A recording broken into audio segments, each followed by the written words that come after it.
दोस्तों, आज की मूवी का नाम है पैरासाइट, जो 2019 में रिलीज हुई। इस मूवी का नाम बड़े ही सोच समझ कर रखा गया है। पहले तो मैं आपको पैरासाइट का मतलब बताता हूँ। पैरासाइट वे कीटाणु होते हैं जो हमारे ही साथ रहते हैं और हमें दिखाई भी नहीं देते। वे हमारे आसपास हर जगह मौजूद होते हैं, लेकिन हमारी नजर उन पर नहीं पड़ती। इसी तरह कुछ लोग एक अमीर फैमिली के घर में घुस जाते हैं और उनकी नजर में आए बिना ही उनके साथ रहते हैं। अगर आपने ये मूवी पहले देखी है तो भी और नहीं देखी तो भी एक बार मेरे नजरिए से इस मूवी को जरूर देखना। आपको डेफिनेटली मजा आने वाला है। तो बिना समय गवाए मूवी शुरू करते हैं।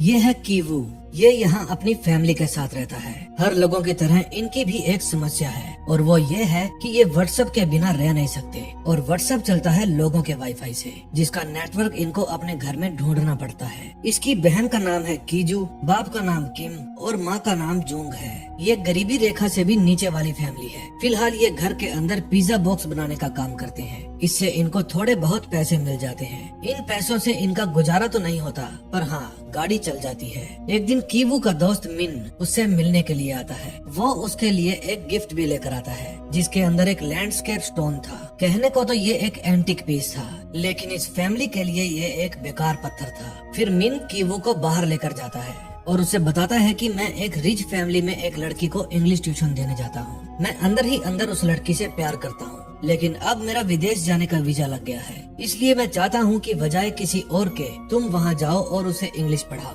क्योंकि जब वो कॉलेज में हो जाएगी तो मैं उसे प्रपोज करने वाला हूँ। उसे कीवू पर विश्वास था। फिर कीवू अपने लिए एक ऑक्सफोर्ड यूनिवर्सिटी की डुप्लीकेट डिग्री बनवाता है और इंटरव्यू देने के लिए जाता है। वो घर उनके इलाके से बहुत ही ऊंचाई वाले एरिया में था। कीवू पहली बार इतने बड़े घर में आया था। उसे लग रहा था कि वो किसी जन्नत में आ गया है। फिर मैडम इयोन उसकी डिग्री देखकर कहती है कि मुझे आपकी डिग्री नहीं चाहिए। मैं आपको जॉब इसलिए दे रही हूँ क्योंकि मिन ने आपको सजेस्ट किया है। लेकिन आज मैं पहले लेसन में तुम्हारे साथ बैठना चाहूंगी, ये देखने के लिए कि तुम्हारा पढ़ाने का तरीका कैसा है। ये है मैडम की बेटी डहाए। ये नए टीचर के सामने बहुत ही नर्वस है। फिर कीवू उसे अच्छे से मोटिवेट करता है और उसे पढ़ाने में अपना बेस्ट देता है। मैडम उसे 1 महीने की सैलरी एडवांस में दे देती है और कहती है कि आज से हम तुम्हें केविन बुलाया करेंगे। तभी वहाँ उनका छोटा बेटा आता है। उसका नाम डी सोंग था। मैडम बताती है कि ये बहुत ही शरारती है, लेकिन ड्राइंग में इसकी विशेष रुचि है। हम इसके शौक को आगे बढ़ाना चाहते हैं। इसके लिए हम एक ड्राइंग टीचर ढूंढ रहे हैं।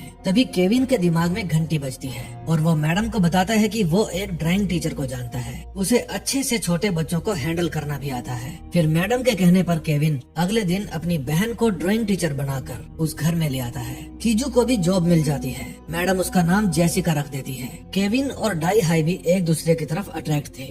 डा हाई का तो छोटी उम्र वाला सच्चा प्यार था, लेकिन केविन का अमीर बाप की बेटी के साथ एक सोचा समझा प्यार था। उधर मैडम को टेंशन हो रही थी कि वो नई टीचर उसके बेटे को किस तरह पढ़ा रही होगी। फिर वो बहाने से उसके लिए जूस लेकर जाती है। जेसिका बताती है कि उसका बेटा ड्राइंग में अच्छा है, बस उसे आर्ट थेरेपी की जरूरत है। तभी वहाँ उस घर के मालिक मिस्टर डोंग आ जाते हैं। वो अपने ड्राइवर को कहते हैं कि रात बहुत हो गई है, तुम टीचर को उनके घर छोड़ाओ। रास्ते में ड्राइवर जेसिका से उसके घर का एड्रेस पूछता है, लेकिन वो कहती है नहीं, मुझे ट्रेन स्टेशन पर छोड़ दो। फिर जेसिका को एक आइडिया आता है। वो अपना अंडरगारमेंट्स निकालती है और सीट के नीचे छुपा देती है, क्योंकि उसके पापा पहले ड्राइवरी किया करते थे और वो इस ड्राइवर की जगह पर अपने पापा को जॉब दिलाना चाहती थी। लेकिन मुसीबत ये थी कि उसके पापा को मर्सिडीज बेंज के बारे में कुछ भी नहीं पता था। उधर मिस्टर डोंग को कार के अंदर वो मिल जाता है जो जेसिका ने छुपाया था। वो घर जाकर ये बात अपनी वाइफ को बताता है। फिर ये दोनों डिस्कस करते हैं कि पहली बात तो ये काम उनको अपनी कार में करना ही नहीं चाहिए था, और अगर किया भी है तो कोई लड़की अपने अंडरगारमेंट्स पहनना कैसे भूल सकती है।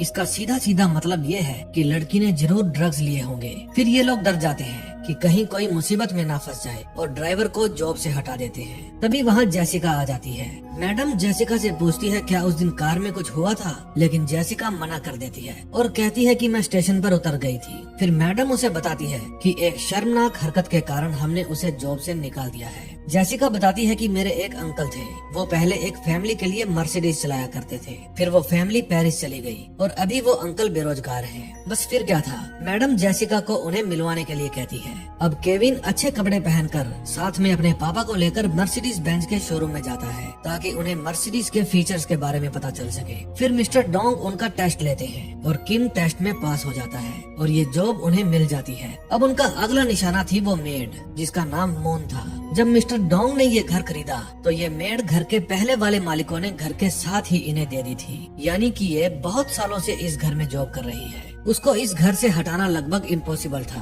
तभी एक दिन दहाए फ्रूट खाते समय केविन को बताती है कि इस घर में आड़ू लाना मना है क्योंकि हमारी मेड को जो आड़ू के बारीक बाल होते हैं उससे एलर्जी है। फिर उसकी शैतानी खोपड़ी काम करने लगती है और वो आड़ू के ऊपर से बारीक बाल उतार कर मून के ऊपर गिरा देता है, ये जानते हुए भी कि उसकी तबीयत खराब हो जाएगी और उसे सांस लेने में दिक्कत होगी तो वो मर भी सकती है। फिर वो हॉस्पिटल में अपना चेकअप करवाने जाती है। मिस्टर किम उसकी फोटो खींच लेते हैं। फिर वो मैडम के कान भरने लगते हैं कि आपकी मेड को टीवी की बीमारी है जो उसने आपसे छुपा रखी है। मैंने खुद उसे किसी से बातें करते सुना है। मैडम, आपके घर में एक छोटा बच्चा भी है, उसे खतरा हो सकता है। फिर घर आने से पहले किम अपनी बेटी को मैसेज करके बता देता है और जेसिका फिर से आड़ू के बारीक बाल मून के ऊपर छिड़क देती है। जब मैडम घर पहुंचती है तो देखती है कि वो बुरी तरह से खांस रही थी। फिर उसके जाने के बाद किम डस्टबिन में मून के फेंके हुए टिश्यू पेपर पर रेड कलर छिड़क देता है और उठाकर मैडम को दिखाता है। मैडम उनकी चाल में फंस जाती है। फिर मैडम कोई और बहाना बनाकर मून को इस घर से निकाल देती है। बेचारी मून को तो पता भी नहीं था कि उसके साथ कितनी बड़ी साजिश हुई है। अब केविन और जेसिका अपनी मॉम को भी इस घर में ले आते हैं। अब पैरासाइट की तरह इस पूरी फैमिली ने इस घर में अपना डेरा जमा लिया था। एक दिन दासोंग महसूस करता है कि इन सब में एक जैसी स्मेल आती है। फिर घर पर जाकर ये चारों आपस में विचार करते हैं कि आज के बाद हम अपने कपड़े अलग अलग डिटर्जेंट में धोएंगे क्योंकि इन चारों को बहुत अच्छी नौकरी मिली थी और ये उसे खोना नहीं चाहते थे। अगले दिन मिस्टर डोंग अपनी फैमिली के साथ अपने बेटे का जन्मदिन मनाने के लिए पिकनिक पर जाने वाले थे। पीछे से वो अपने घर की सारी जिम्मेदारी अपनी मेड को दे देते हैं और अपने तीनों कुत्तों को टाइम पर खाना खिलाने के लिए कहते हैं। अब 2-3 दिन के लिए इन सब की ऐश होने वाली थी। ये तीनों इस घर में खूब मौज मस्ती करते हैं और एक लग्जरी लाइफ जीते हैं। आज रात मौसम खराब था लेकिन इससे इनको क्या फर्क पड़ता है। ये तो अंदर विस्की पी रहे थे और चिल मार रहे थे। ये सब उन कॉकरोच की तरह थे जो अक्सर रात को निकल आते हैं जब घर के मालिक किचन में नहीं जाते। अब केविन इन सब को बताता है कि मैं उनकी बेटी के साथ शादी करना चाहता हूँ और उसके बाद ये घर अपना हो जाएगा। मुंगेरी लाल के हसीन सपने। बाहर बहुत तेज बारिश हो रही थी और तभी इनके घर की बेल बजती है। चुंग जाकर देखती है कि बाहर कौन आया है। बाहर इस घर की पहली वाली मेड मून आई थी। वो बताती है कि मैं अपना कुछ सामान भूल गई थी, बस उसे ही लेने आई हूँ। फिर ना चाहते हुए भी चुंग को दरवाजा खोलना पड़ता है। बाकी के सब लोग छिप जाते हैं। चुंग कहती है कि मेरा सामान नीचे बेसमेंट में पड़ा है। फिर वो बेसमेंट में चली जाती है और बाकी सब लोग उसका बाहर आने का इंतजार करते हैं। जब काफी देर तक वो बाहर नहीं आती तो चुंग गुस्से में नीचे जाती है और देखती है कि वो एक अलमारी को सरकाने की कोशिश कर रही है। फिर चुंग उसकी हेल्प करती है और देखती है कि मून ने एक सीक्रेट दरवाजा खोल लिया है। अंदर एक सुरंग टाइप कुछ बना हुआ है। मून उसके अंदर चली जाती है। चुंग भी उसका पीछा करती है और देखती है कि अंदर एक आदमी लेटा हुआ था। उस आदमी का नाम बिरजू नल्ला था। मून उसको दूध पिलाती है। उनके पीछे पीछे बाकी के तीनों भी सुरंग में आ जाते हैं। चुंग पूछती है कि तुम्हारा पति यहाँ कब से रह रहा है। मून बताती है कि करीब 4 सालों से, लेकिन इस सुरंग के बारे में मिस्टर डोंग की फैमिली को नहीं पता। उनसे पहले वाली फैमिली जिन्होंने ये घर बनवाया था उन्होंने ही ये सुरंग बनवाई थी ताकि अगर कोई वार छिड़ जाती है या कोई पुलिस का मामला पड़ जाता है तो छिपने में काम आ सके। मेरे हस्बैंड ने भी एक माफिया से लोन लिया था जिसको ये टाइम पर चुका नहीं पाए और वो इनकी जान के पीछे पड़ गया। बस तब से ही ये यहाँ पर रह रहे हैं। फिर चुंग कहती है कि अपने हस्बैंड को लो और यहाँ से दफा हो जाओ वरना मैं पुलिस को बुला रही हूँ। मून उसके आगे गिड़गिड़ाती है कि हमारे ऊपर बहुत कर्ज है और बाहर जाते ही वे मेरे हस्बैंड को मार देंगे, प्लीज थोड़ा रहम खाओ। तभी किम का पैर फिसल जाता है और वे तीनों नीचे आकर गिरते हैं। मून देखती है कि ये सभी यहाँ क्या कर रहे हैं। फिर वो अपना फोन लेकर उनकी वीडियो बनाने लगती है। केविन कहता है पापा मेरे पैर में चोट लग गई है। ये बात फोन में रिकॉर्ड हो जाती है। मून कहती है कि मुझे शक तो था लेकिन अब विश्वास हो गया है कि पूरी की पूरी फैमिली बदमाश है। फिर वो इन सबको धमकी देती है कि मैं ये वीडियो मैडम के पास सेंड कर दूंगी और अपने हस्बैंड को लेकर ऊपर जाने लगती है। बेसमेंट से बाहर आकर उसके हस्बैंड को अच्छा लग रहा था क्योंकि कई महीनों से वो ऊपर नहीं आया था। मून ने उन चारों के हाथ ऊपर खड़े करके बैठा रखा था फिर वो उन सब की एक और वीडियो बनाती है कि किस तरह से ये अपने मालिक की गैर मौजूदगी में यहाँ मजे कर रहे थे। फिर बिरजू कहता है सालों मैं भी यहाँ पर छुप कर रह रहा था और जब मौका लगता था ऊपर आया करता था, लेकिन कभी भी कोई चीज खराब नहीं की। लेकिन इतने में वे लोग फोन छीनने की कोशिश करते हैं। उन सब में आपस में खूब छीना झपटी होती है। मून शराब की बोतल उठाकर उन सब को पीट देती है, लेकिन तभी जेसिका जाकर फ्रिज में से आड़ू निकाल कर लाती है और सारे के सारे आड़ू मून के ऊपर डाल देती है। इतने में केविन वो फोन उठाता है और वे दोनों वीडियो डिलीट कर देता है। लेकिन तभी उस घर का फोन बजता है। चुंग फोन उठाती है। ये फोन उसकी मैडम का था। मैडम उसे रैमडोन नाम की एक डिश बनाने के लिए कहती है और बताती है कि हम 10 मिनट में घर पहुंचने वाले हैं, क्योंकि जहां पर हम कैंपिंग के लिए जाने वाले थे